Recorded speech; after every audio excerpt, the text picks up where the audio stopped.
Hey everyone, welcome back to the Always Closing podcast. We have a familiar face with us today. We have Carlos Ascencio, so welcome back and thanks for doing another episode with us. Hey, it's great to be back, and by the way, congratulations. This studio looks amazing. Thank you, I appreciate it. Yeah, we spent a few months, little by little, working on it, taking the old big desk that was in here, and I think we're going to get a lot of use out of this thing. Well, I think now you can add something else to your talents, creating studios here. Yeah, I mean, it's a lot easier because before we were like having to set up everything every time, all the lighting, all the cameras, and so now it's just like a matter of just setting up the cameras, mics, and we're good to go 10 minutes later. So yeah, because there's I know that it's difficult at times. Like you said, you're always on the go and having to pack up all the equipment, right, versus having a stationed area. It's a major difference and saves you a lot of time. For sure. So what's been new with you? What have you been up to? I know the last time we probably talked on camera was probably over a year ago. So it's been probably maybe more than that, right? It's about 2 years. I think it's been about 2 years from the last podcast that we did. A lot has changed. Of course, the markets are different. And one of the things, too, that we are seeing right now, it's more scarcity of people just concerned, scared of what the media is putting out there. But pretty much right now, it's like, transactions are still happening. Yeah. Buyers and sellers are still making moves, but, you have another group of people that are just concerned about the market, and you have those that are not concerned about whatever's going on.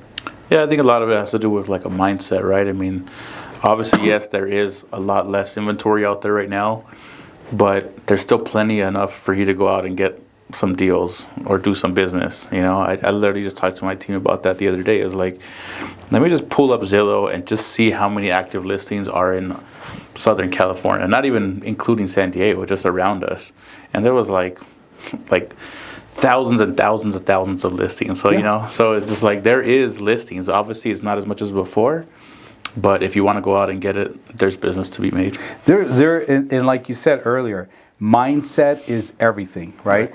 And the thing is that right now, there is a lot of business opportunities, whether you're working with buyers, whether you're working with sellers. There are opportunities out there for your clients, but what I'm seeing that's happening right now is that all this negativity and all this confusion of what's happening in the market is clouding the realtor's mentality of strategizing what they can do to move forward, Mm-hmm. But right now, it's like you have to definitely be working on your mindset, more importantly, but then also you have to work on your skills. You have to up your game in today's market, because if you don't, the real estate is not going to be as easy as it was 2 years ago, where you put a property up for sale, you just sit there, wait for the phone to ring and say, okay, hey, sold, Yeah. Now you got to show your skills. Right. You got to bring in the value to your clients in order to make things happen. And again, that starts with mindset. And if there's not as many properties out there, then you got to make yourself stand out, right? Yeah. So that's some good advice to keep getting out there, keep learning new skills. And there's always plenty of trainings, things you could learn. So that's a good tip, that you should be out there learning new stuff all the time. Yeah, it's like it's a saying that I always have, where I tell a lot of people, you have to be uncomfortable to be comfortable. So even for me and my commercial team, and on the residential side, I'm always having to learn more. I can be a master of everything, but I don't know it all. But I have to learn new things so that I can increase my skills, so that I can bring more value to my clients. Right. But more importantly, I also build my confidence. Because in what we do, you got to have confidence in what you're going to do. Because if you don't have the confidence, then your client's going to see right through you. Yeah. And they're going to be like, this is not the agent I want to work with. So you gotta learn how to work on yourself first. That's right. Actually, I like a quote that's very similar to that, but it's, you have to get comfortable with being uncomfortable. Yeah. Because everything you always wanted is on the other side of being uncomfortable. Correct. Correct. It's like, a lot of people don't understand, when you have a goal in mind that you want to do, you're gonna get uncomfortable to get there. And then as soon as you reach that goal, you're comfortable, but you're going to create that uncomfortableness again to get to the second level. Exactly. So it's never easy to get to your destination. Right. It's like even when we're traveling, you jump on a plane, you're always going to hit this turbulence, right? But then within maybe 5 minutes, okay, everything's back to normal, you know? Yeah. So, and that's the thing, again, going back to the mindset, you know? Yeah, so I mean, like, we have some new faces, well, familiar faces back here in the office, and, you know, I said, we're going to start like a new era here at Westlake Escrow, right? We're going to always be the escrow company we have always been, but we're also going to start turning into a escrow company / marketing company. So I was telling anybody that works here moving forward, you better be comfortable on video. You better be comfortable reaching out to people, cold calling, those things, because on the days that we're slow, you know, there's plenty of stuff that we could be doing. We could be shooting content. We can be reaching out to maybe people we haven't heard from in a while. We can start cold calling new listings that are out there and seeing if we could work with them. But everybody that works on our team is going to have to start getting comfortable with those sort of things, right? It's like, I know it's not comfortable to cold call people. I know it's not comfortable to get on video, but we're going to be doing that all the time now. Well, and that's how I was maybe 2-3 years ago, where when we did our first podcast, I mean, I wasn't comfortable being on camera, but you know, I had to get comfortable. I go, yeah, I'm okay doing videos with my daughters, but I go, what's the difference between me doing a video and putting it out on social media, right? So I took some courses with Think Media with Omar, and you know, he kind of built up my confidence in a way that, you know what, hey, you got to put yourself out there. You got to let people what you're good at. You got to show your talent. So for me, I had to get uncomfortable to get comfortable to be on camera, right? So now it's like, you know what? I'm like, it is what it is. If I do a video, I'm gonna just put it out there because that's who I am. Right. You know, but yeah, and it's absolutely right. It's like, I think that in today's era, it's like we just have to put ourselves in front of cameras nowadays, you know? Yeah. I mean, it's the more you do it, you get used to it. So it's just like now it becomes a routine. Like whatever, you know. But I still don't really watch them myself too much. Like I know it's edited because we're always good. And I'm like, all right, I'll put it out there, but I'm not going to really watch it. Because we're always the number one critique, right? We're going to critique ourselves like, oh my God, what was I thinking when I was wearing, or why was I smiling? You know, I get caught doing that all the time. Like, oh my God, I go, what was I thinking that day? And a lot of times it's like things that nobody's going to notice except you. So, but how about the commercial business? How's that been going this year? Has that changed since the last time we talked? Well, commercial is a little bit different from the residential side. I mean, the good thing about commercial is there's always movement. There's always things happening. You know, you're going to have motivated sellers. You're going to have motivated buyers. We also do tenant representation. We do landlord representation. So in the commercial, we've noticed that there is a lot of moving parts when it comes to working on a deal, but there's movement, there's traction. Like right now, we're very busy with the commercial. We have a pipeline with certain escrows right now that we're representing buyers. We have sellers right now that we're working with. You know, we have a seller that we opened up an escrow as well with Westlake, and you know, we are seeing a lot of traction right now in the commercial. But the one thing is that we are seeing that residential agents just don't know what to do, right, when it comes to commercial. The residential side, I'm just being in contact with a lot of my past clients, you know, reaching out, letting them know what's happening, how can I help them, do they need a value check, or are they needing maybe to pay off debt, you know, so I'm calling them to follow up to see what we can do. Are they needing to downsize, upsize, you know, whatever it is to create conversations, but I'm also getting referrals from a lot of my past clients. But I'm just staying in front of all my clients, but at the same time, I'm providing the service of not being a salesperson. I'm more being a provider of information to them. Okay. Do you consider like the residential real estate business a separate business from the commercial, or do you kind of see them as one? I see them differently. So for me, it's like the residential is one business, commercials is a different business. So I separate both things because when it comes to commercial, it's more data driven and there's more, I think it's more work in the process, but it's two separate businesses. Right. So for me, it's like, I dedicate a certain amount of hours during the day for my residential. Then I take that hat off.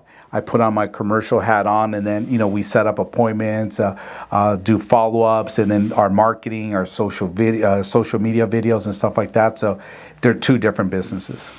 And this is like even a question for me, because I know we had this conversation a while back at one of your listings, I think in Chino, but you were saying how it's like you got to learn the balance between the two businesses, right? Because you don't want to overlook one of them and give more attention to another one. So how have you found like how to balance the two businesses? How do you do both well at the same time? It's always a challenge. It's very difficult, but I'm always having to work on the discipline side of it. But I can have everything down to a T, but there's always going to be something that's going to derail your schedule, like today. Right. But it's sometimes it's difficult to balance. But when you have the discipline, but then the confidence and the information and the know-how of putting the deals together, it's like sometimes it does help you out to balance and set time aside for every single transaction. When I'm working on a certain deal, I have a timer on my desk that I set myself up like, I'm going to work on this project for 30 minutes. Boom, I put the timer. Then as soon as I'm done with that, I got to move on to the next one. What I didn't complete that day, it's got to move on to the next day. But if not, I will, if it's an urgent situation, then I will dedicate more time. But it's just prioritizing your time, though. That's a good tip. I mean, yeah, because you have to touch everything a little bit every day, right? Yeah, you have to. And I've reviewed a lot of productivity courses, video tutorials on YouTube and stuff. And one thing is that everything that you work on, create a project out of it. And when I create a project out of it, then I dedicate time. Like I'll say, hey, this is going to take me 20 minutes to do, so I'm going to program 20 minutes. So I create the day before on my focus planner. I write down the list of things I got to do, and if there's a certain transaction, I write all the tasks I got to do. Then I started using an app called Motion, that is more like an AI calendar, task and productivity checklist. So I use that to remind me what I didn't do that day. It automatically sets it up for the next day and gives me the time slots. Nice. What did you say that was called? It's called Motion. Motion. Yeah. So we'll look that up, and we'll actually put a link here. So if you guys want to look into that program, then you can use it as well. How about residential? Like, where do you see it going this year? I know there's been a lot of expectations that I guess rates are going to go down this year, and things are going to kind of go back to normal. And it looks like we're kind of just sticking where we're at for a bit. Well, this is just my point of view where I see residential in today's market. Residential, it's having its little hurdles because of the increased interest rates. So you're going to have those buyers that are first-time home buyers that are just able to scrape their down payment together, right? So those particular buyers are on the sidelines now, versus you have buyers that they know the process of buying a home, whether they're upsizing, downsizing, or hey, they're needing to buy another property. Those buyers are not being affected because they already have the discipline of saving the money. They already have the discipline of what is needed to make it work. Versus that first-time home buyer, it's their first home. They don't have that discipline, so they're needing hand-holding and maybe extra funds. So right now, again, it comes back to us as a realtor of setting up the proper expectations to the clients for the buyers and educating them, but then, selecting the right buyers that are ready now and the ones that are going to be on the sidelines, and you work on them later. Yeah. But I think that the way the market is right now, there's still opportunities. I have buyers that I'm working with right now that we're currently looking for homes, right? But I have sellers. You have sellers that are wanting to sell their homes to either downsize or upsize, but again, you have to come back to them first and give them value of information. Right. Is it a good time for them to sell? What's their next move? Is it worth it, So at any time I do a seller's consultation, I ask all the right questions. What are your plans? What are you going to do? Where are you moving to? So that I can kind of give them an idea. If they sell their house, this is what you're going to get.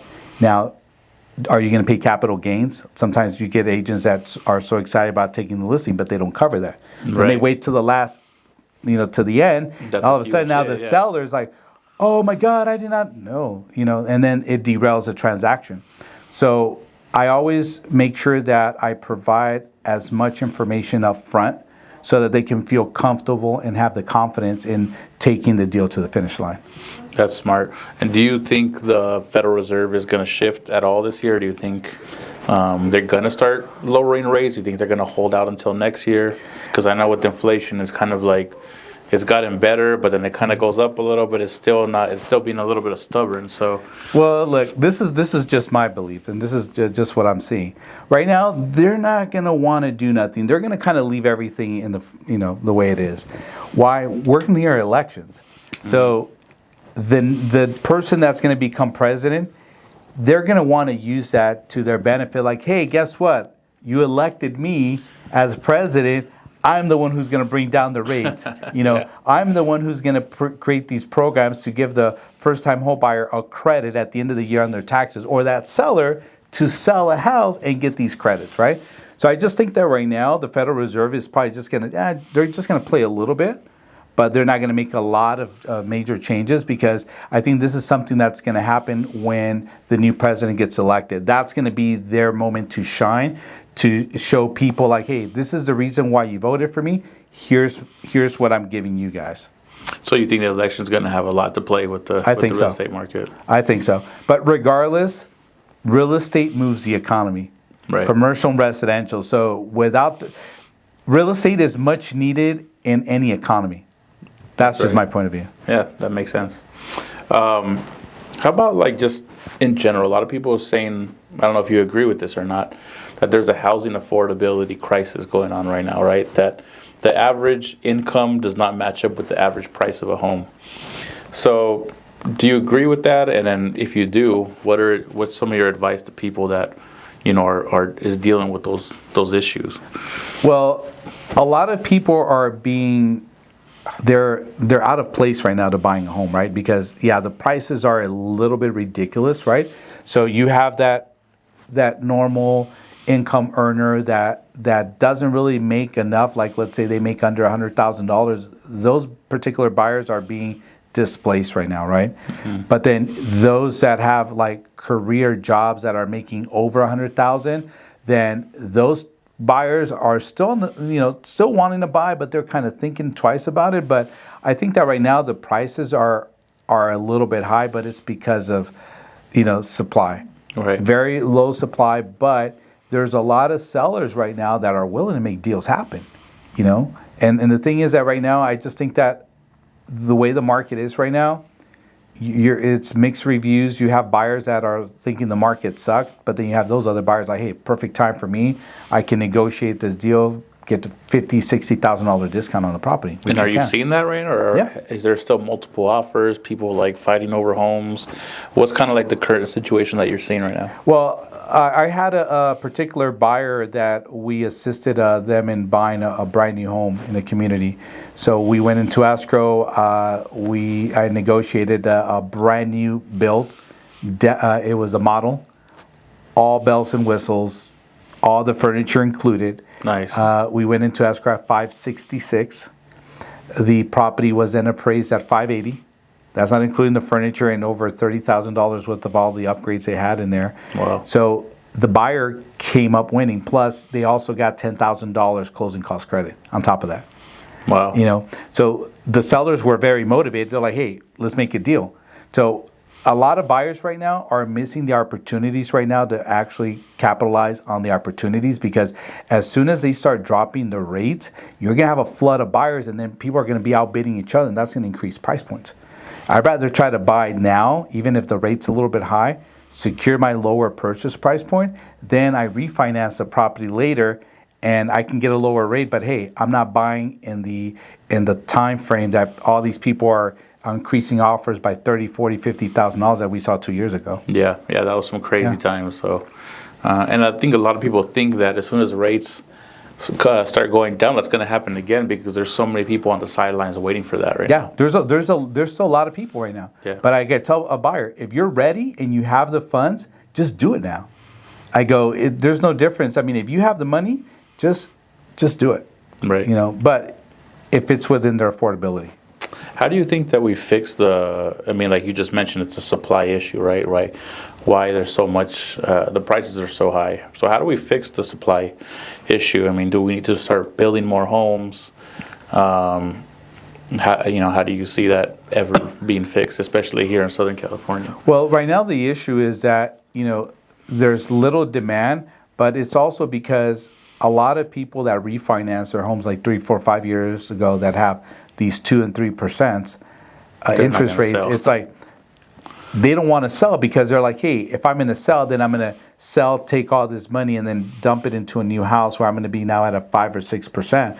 Doesn't make sense, right? Unless you're going to rent out that house and say, hey, you know what? I'm ready to upgrade, but I have money in my bank account that I'd rather keep this low payment, rent out the house, make profit on the rent, buy something else. That would make sense. But unless a seller is relocating, then that's a different story. Right. Which right now you have a lot of people that are retiring. They're moving out of state, so they're selling. But I think that right now it's just talking to people, connecting with people. There's going to be a moment right now that there's going to be a lot of people that own homes that are just going to reconsider maybe selling. But you just got to stay in front of them. But the only way to actually increase the supply is just being in front of people, finding what their needs are, and providing information with honesty. What do you think about, though, like some people say, we need to build more properties, but that, especially sometimes like in LA, like it's really difficult to even just get past like permits and building. And so do cities need to ease up a little bit on that sort of thing as well, just because we just need more places to live in? Well, I'm seeing, I'll go back now to the commercial. Right now what I'm seeing is that there's a lot of cities, a lot of counties are rezoning the areas where they're trying to now implement certain commercial zoning spaces that now you can use it for living quarters. I'll give you an example. Like there's been some office buildings that were sold at a discounted price. This started happening in New York, where you had a bunch of office buildings that were abandoned, and these developers started coming in there. They bought them at a discounted price, so now they're turning them into condos and apartments. Right. So you're going to see a lot of those conversions. I'm seeing that in the California, that a lot of the cities and counties are actually allowing it. Yeah, they're allowing it. They're freeing it up because they want to create more housing for people. So I think that's just a good model, but. There are a lot of developers that I follow on social media that are currently buying lots that allow you to build like about 20 to 30 to 40 units. I have a client of ours that's actually looking into buying a commercial lot in LA, and I talked to one of my developer partners, and he's like, yeah, they can build up to 50 affordable housing units here. Wow. So he can buy that dirt and build 50 units. And you do the math where the rents are like $2,500 a month times 50. It's a good income, revenue for them. Yeah, definitely. Where do you see the market going with just the changes in the commission structure? Well, do you like it? Do you dislike it? I don't. You know what? I know a lot of realtors. When NAR brought this up in this lawsuit, when I heard about it, I was like. It didn't bother us because in commercial, we were already doing this years back. Where in commercial, we don't advertise the commission, we negotiate the commission. So we were already used to it. Right. So for us, we're like, dude, this is nothing to be worried about, Because the thing is that now the agent has to work hard in bringing in the value and their skills that they're going to bring to the table and show that buyer or seller, why am I worth that 2 or 3%? It's not going to be easy anymore. Right. So, and the thing is that now you got to show your skills. So that's why I tell agents, work on your self-development. I had an appointment with a buyer that's buying a commercial building. So I contacted my partner, Chris. I said, hey, I'm going to meet up with this buyer. He's buying the property directly from the owner. So okay. I reached out to him and I go, hey, I'd like to meet with you, to see what you're going to do and how you're going to do this transaction. So I met up with him. He knows the value I was going to bring to the table to service him. He had no problem of signing a 3% agreement for him to pay us commission on a $1 million deal. Wow. It was basically like a 20-minute conversation.